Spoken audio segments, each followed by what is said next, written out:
50%. So what I want to talk to you today is about visible diversity. Before I go into it completely, I just want to tell you a little bit about myself so you can understand as to why this is even a topic I'd like to talk about. So I'm a second generation migrant. My family originate from Nigeria, but I was born and raised in the United Kingdom. So, being that I identify as a Black British African, that I do believe that I have some nuanced experiences in the field of education and across my career journey. And a few months ago, actually, just before we began Mindful Equity, um, I saw a piece of data which really it caused what I would describe an emotional reaction. So just below, and I'm going to read it out to you because I'm going to just quickly hide this so you can see it in full. It read 0.1% of deputy and assistant head teachers were from the mixed white and Black African and Chinese ethnic groups. And this was the lowest percentage of all ethnic groups in this role. So, although it says role, it's actually talking about two roles, deputy heads and assistant head teachers.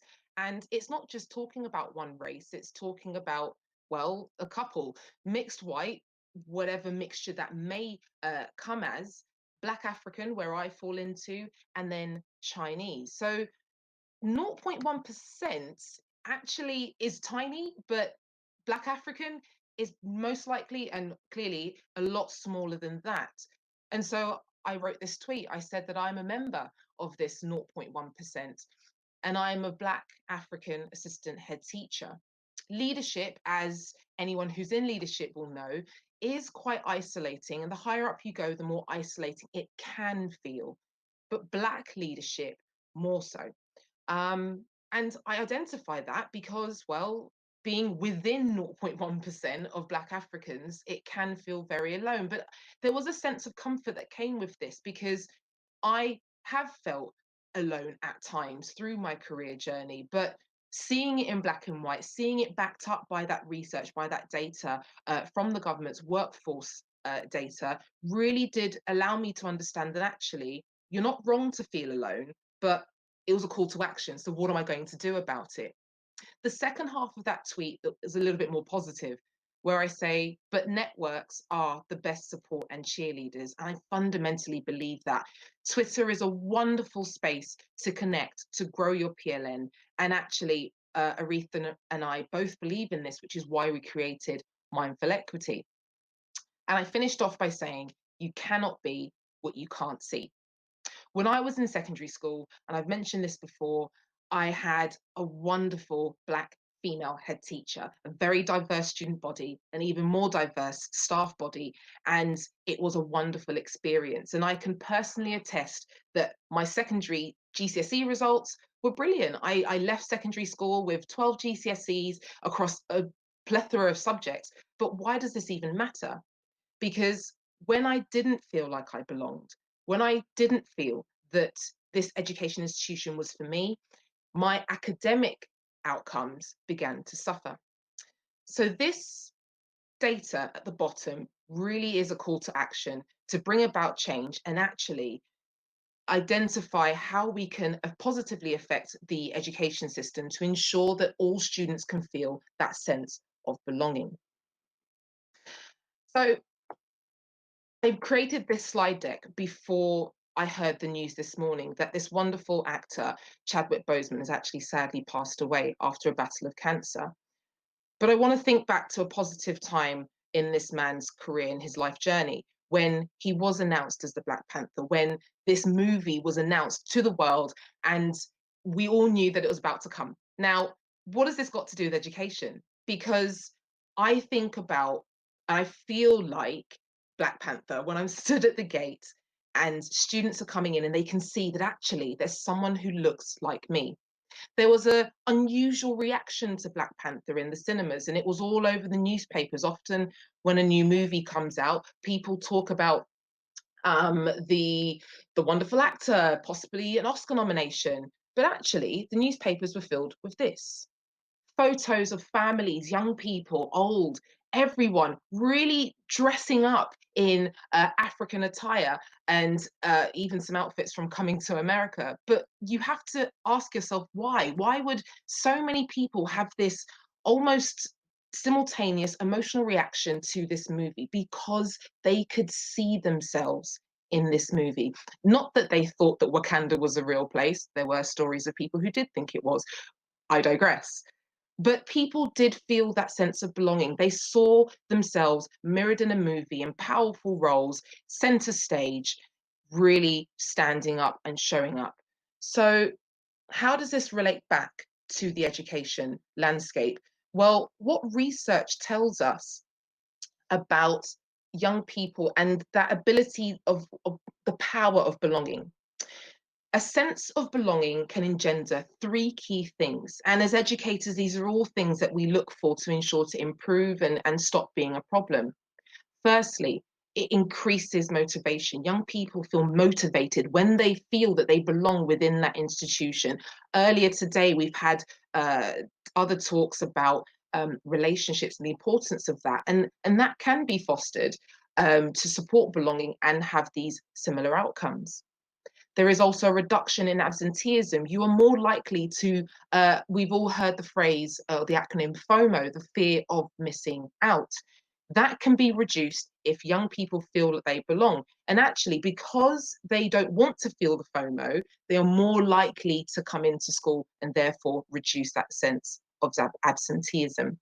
Lastly, there is a positive correlation with academic outcomes. Young people are more likely to achieve more highly and achieve what they should be able to do, so surpass their targets if they feel as though they belong.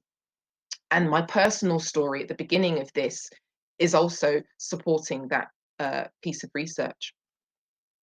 A significant factor in a young person's sense of belonging is their relationships with their teachers. And again, this has already been mentioned because it is so important. Not only does research support it, but in one of the talks, there was this word cloud of what young people feel they need or they want from school. And it was things like friendship and feeling happiness, those key words, and staff talking about relationships. If we all know this to be true and we feel it to be true, and the research is supporting it, we need to lean into this fact and use it to improve the education for our young people. Sadly, there is a negative side here which still needs to be addressed. Within the OECD countries, a sense of belonging, unfortunately, is on the decline, which is why it's so important that so many of us are talking about it and really bring this to the fore when we're going back into our school settings. 1 in 4 students are starting to feel that they do not belong. But if we compound that sense of belonging with, or that lack of sense of belonging with other disadvantages, there are much more negative outcomes. For example, students who, in comparison to their advantaged counterparts, they are twice as likely to feel that they don't belong, and they are 4 times more likely to be excluded. We cannot have a more diverse, a more welcoming, a school setting that has stronger relationship bonds without being more inclusive in the way that we address our young people, in the way that we create the cultures within our school settings. So if we look about the impact of belonging, the impact of seeing someone who looks like you, and if I ask all of you to think back to your role models and role models you used to have when you were younger, and role models that you have now, oftentimes you can see yourself in them because that's the characteristics of role models. But I don't want you to just think that having a Black senior leader, an Asian senior leader, or any senior leader or teacher that looks like you is purely beneficial for the student of that ethnic background, because there are benefits for all. So let's focus on students first of all. For all students, we need to identify and know that our schools act as microcosms for our future society. We are enriching, growing, nurturing the young people, the adults, the leaders of tomorrow. We know this, we often say it. But if we are not within our school settings utilizing difference, then our young people are losing out. they are only going to repeat some of the mistakes and follies of our current society. And so it is incumbent upon us as the people in power in their lives to ensure that they see the diversity, the differences that our world offers. For a BAME student or BAME R, including the refugee population, seeing someone who looks like you, who has grown up and probably experienced similar things to you are simply showing them that you can completely smash and dispel any barrier that they have against their ability to become a head teacher, to become the next CEO, because they can see success in you. You're also able to make those connections and foster and build that sense of belonging that I've already spoken about. But if we look at the positives for staff and what that looks like for staff as a whole, having diversity in your staff, but again, we know that up and down the country, this looks very different. It's important to know that you could take this on yourself. So let's start with if you have got a diverse staff body.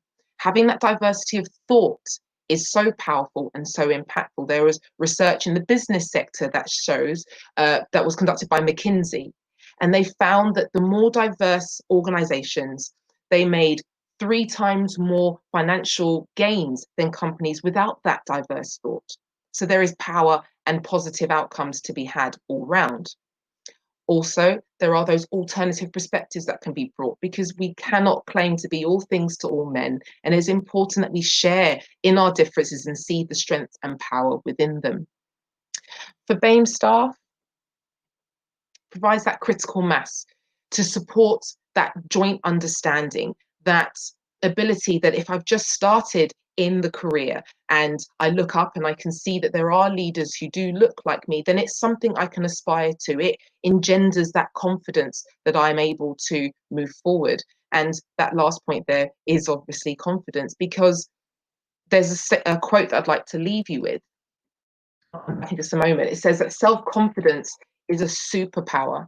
Once you start to believe in yourself, magic starts to happen. And just going back to that point, confidence means that you are able to do things that you never believed you could do before. When we are confident in what we're doing, if you're in school and you're given a task to do and you feel confident about it, you are in flow. And that is when we see the very best of the people working within our institutions and our students. So within Mindful Equity, I trained with Google because they created this initiative called I Am Remarkable, and it allows you to, within 90 minutes, to challenge those ideas about self-promotion and talking about your achievements, because that often can be negatively impacted by confidence. And these are the sorts of workshops that we work in delivering to anyone who engages with us. So, as I've said before, let's think about visible diversity. Ensure that we try and engender that within our schools, within our students, within our staff bodies, within recruitment, because without it, we're missing out on so many positives that we could actually be having. So I'm going to hand back to Toria. I'm just going to stop sharing my screen.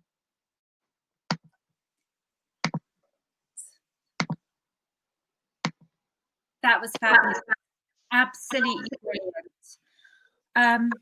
I find you both utterly inspiring, and what you've said is just so true. I've more notes. I just write loads of notes. That sense of belonging, I think, it's so critical. It really is. And you know, and what I've loved about today is everything sort of linked together beautifully with the presentations this morning, the presentations now, that sort of thing about the relationships with their teachers that you brought in. But that visible diversity, it's absolutely vital. And it's something that, as a white woman, I wasn't aware of the importance of visible diversity. And I, you know, through the two of you, you've really helped me to develop that understanding. That thing about 1 in 4 students feeling that they don't belong, that's frightening. And the fact that actually, if you're in a minority grouping, you're twice as likely to feel that you don't belong. It's just mad. I've got a question for both of you that I didn't plan. I'm just going to throw it in there. When did you feel confident? So that quote about self-confidence, when did your confidence come? I'll go first because Youlande looks like she's having a pensive moment. So yeah, never. I think, we all suffer. Well, I do. I certainly suffer from anxiety and imposter syndrome. So I actually never feel that confident. I think it's more about when did I feel supported to have my voice heard, so to speak up, and that really came for me. I was really lucky. Like, my mum's the strongest person I know. My aunts, I'm from my family are all women. There's hardly guys there, so we are like working women. And that confidence came from a statement that my aunt made to me that I reflected back to her the other day. She said, "Don't ever work for people because you can't take direction. You want to be your own person, be a leader." And she said that to me when I was about 8. And that from that point, I've always said, "Oh, I'm going to go to leadership. There's no point. She said I can't work for anyone else, so that's what I'm going to do." And I just wanted to reflect back on one thing, that comment about representation, Toria. It's so important. And Youlande referenced it in her presentation today. There's so much on social media about, the guy that died. He played Black Panther. And to be honest, like, celebrities, this whole big momentum thing, but that role was so pivotal because of the representation. Because me, growing up reading all these superhero, I've read every Marvel comic going. Like, my aunt had suitcases full. And to see that being represented in the way that it was represented, the care and attention that it was represented with, was so powerful. And for little children growing up now, seeing those icons, seeing those representations in a positive way that can counteract some of the negative stereotypes is so important. And actually seeing it in front of them, you cannot underestimate the sense of belonging, representation, acceptance, and confidence that exudes, that provides to someone that's young. I just can't understate that enough. No, and actually, you shared something yesterday. You tweeted something that's one of the most powerful tweets that I've seen recently, with the 2 little girls. And was it Beyonce on the video? Yes, I thought so. I was more focused on the little girls. And they were watching, for anyone that hasn't seen, they were watching the TV and they saw role models that represented them on the screen, and they were copying move for move what they were doing. And it is the most powerful. If you don't understand what representation does, the impact that it has, you just need to see that tweet, because it is so powerful. It really, really is. Oh, Chris Quinn says he saw that tweet, because I'm reading the thread. It was so powerful. Right, Youlande, you've had time now to think. When did you feel confident? It's not on the fence move. I echo Aretha's point entirely. And actually, Naomi Ward from Purposeful Educators, she talks about it's not, we all have imposter syndrome. There's not a single person on this planet, as far as I'm concerned, I dare anyone to come and tell me otherwise, that doesn't at any point feel that they don't feel confident. And what Naomi says is that rather than you thinking about these negative, like, gurgles, that stomach churn that we all get at some point, different degrees of intensity, see it as that critical friend, try and keep you safe. It gives you time to reflect, gives you time to think, and forces you to be pensive. It's that sort of idea. And I think, when I think back to growing up and watching, Trouble, and watching Sister, or Floella Benjamin on BBC reading stories, all of these icons that make you think, do you know what? Oh, I could do that. And it again, a similar story to Aretha with there was no shutting me up when I was a child. Oh my God, my primary school teacher, actually, I met her. You can't shut me up now, Aretha. But I met her at a conference for the academy chain that I work for, because she's a head teacher now. And she said, you know what? I knew you'd be a leader, but and I don't mean this negatively to her. She never said that. She always used to say, you're just too talkative. However, there were family members or friends who would say, do you know what? You talk so much. Why don't you become a lawyer? You talk so much. Why don't you do this? And it's that, how can you turn that sometimes seen as a negative thing into let's hone it, let's work on it. We think about the boys we see in school and you say, do you know what? You're so angry. Why don't you do some boxing or do a sport where you can channel that anger and think about it's those sorts of things. It's about turning those negatives into positives because we do it day in, day out. And that helps to build that confidence from an early age. And just to jump back in, it's also, if you do see that boy in the corridor that's angry and you know, talking a bit too much, it's not just about sport, actually. It's about getting them to do other things. Sometimes in sports, and this is really my bugbear, actually, you know, when you have an enrichment activity, sports take precedent over everything else. Well, it doesn't actually. And there are other things that people can do and turn their skills to when they are able to debate their point, when they are able to have, you know, really eloquently create a narrative that you can engage with. And I think the more that we kind of balance that out and don't just shove and kind of stereotype people because, you know, they act in a particular way or you know, that's just typical of that group of boys, the more that we give them a wide range of possibilities, the more that we'll get more diversity and representation going through. We have diversity and representation in sport, maybe not at the upper echelons, but why is that? Because actually they were told to play sport, not actually understand all of the workings behind sport. So there's lots of things that we can do at ground level to kind of create that pipeline of talent going through and change the landscape. And that's what I love about two of you. You are both passionate about changing the landscape and what you are doing. Listening to you on Wednesday, I think one of you, I think might have been both of you, many times said, this is only the start. This is literally, we are touching the surface, people. We're only beginning. And actually, we have so far to go. And we do. We've got so far to go.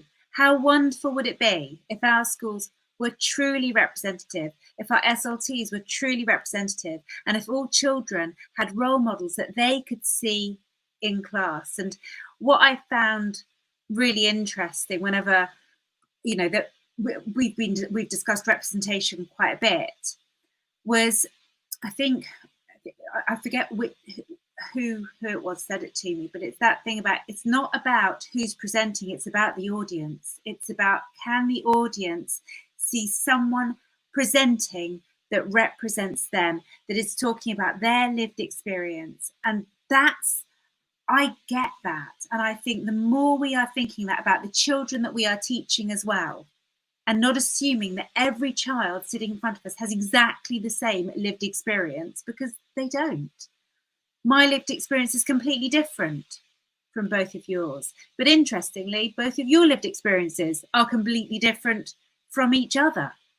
And actually we can't put people into a box and say, okay, well, they've all got the same lived experience. We need to identify and unpick the children that we've got.